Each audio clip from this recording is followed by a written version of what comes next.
शांति। आज की मुरली में शिव बाबा कहते हैं, मीठे बच्चे, यह सारी दुनिया रोगियों की बड़ी हॉस्पिटल है। बाबा आए हैं सारी दुनिया को निरोगी बनाने। आज का प्रश्न है, कौन सी स्मृति रहे तो कभी भी मुरझाइश व दुख की लहर नहीं आ सकती। इसका उत्तर खुद शिव बाबा ने दिया। अभी हम इस पुरानी दुनिया, पुराने शरीर को छोड़ घर में जाएंगे, फिर नई दुनिया में पुनर्जन्म लेंगे। हम अभी राजयोग सीख रहे हैं राजाई में जाने के लिए। बाप हम बच्चों के लिए रूहानी राजस्थान स्थापन कर रहे हैं। यही स्मृति रहे तो दुख की लहर आ ही नहीं सकती।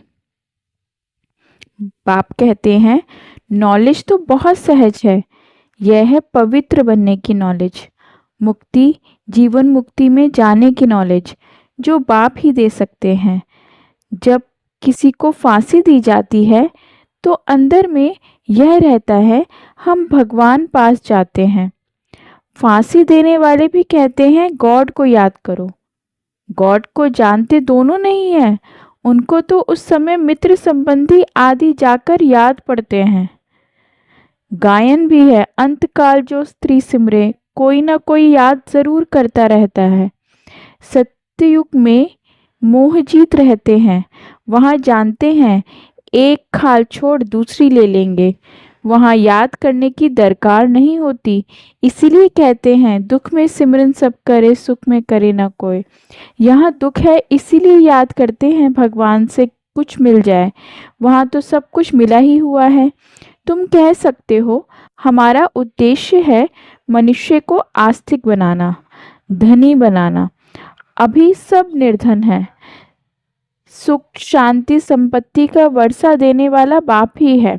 इन लक्ष्मी नारायण की कितनी बड़ी आयु थी, यह भी जानते हैं।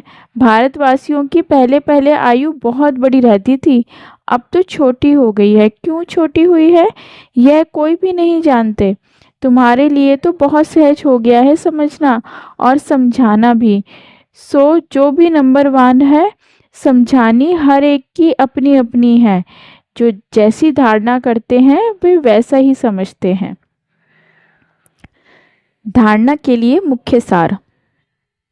जैसे बाप सदैव आत्म अभिमानी है, ऐसे आत्म अभिमानी रहने का पूरा पूरा पुरुषार्थ करना है।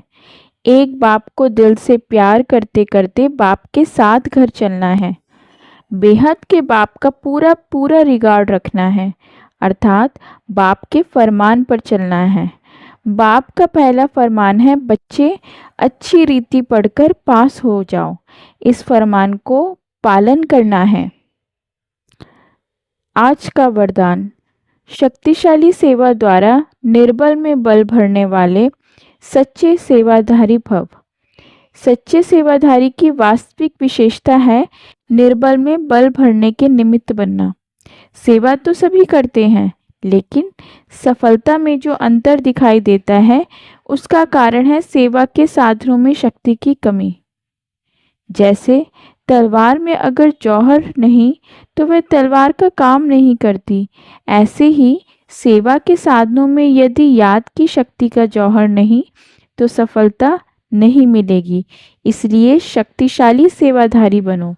निर्बल में बल भरकर क्वालिटी वाली आत्माएं निकालो, तब कहेंगे सच्चे सेवाधारी। आज का स्लोगन, हर परिस्थिति को उड़ती कला का साधन समझकर सदा उड़ते रहो। अव्यक्त इशारे। अशरीरी व विदेही स्थिति का अभ्यास बढ़ाओ, अर्थात वैसे अशरीरी होना सहज है, लेकिन जिस समय कोई बात सामने हो, कोई सर्विस के झंझट सामने हो, कोई हलचल में लाने वाली परिस्थिति हो, ऐसे समय में सोचा और अशरीरी हो जाएं, इसके लिए बहुत समय का अभ्यास चाहिए। सोचना और करना साथ साथ चले, तब अंतिम पेपर में पास हो सकेंगे। ओम शांत थी।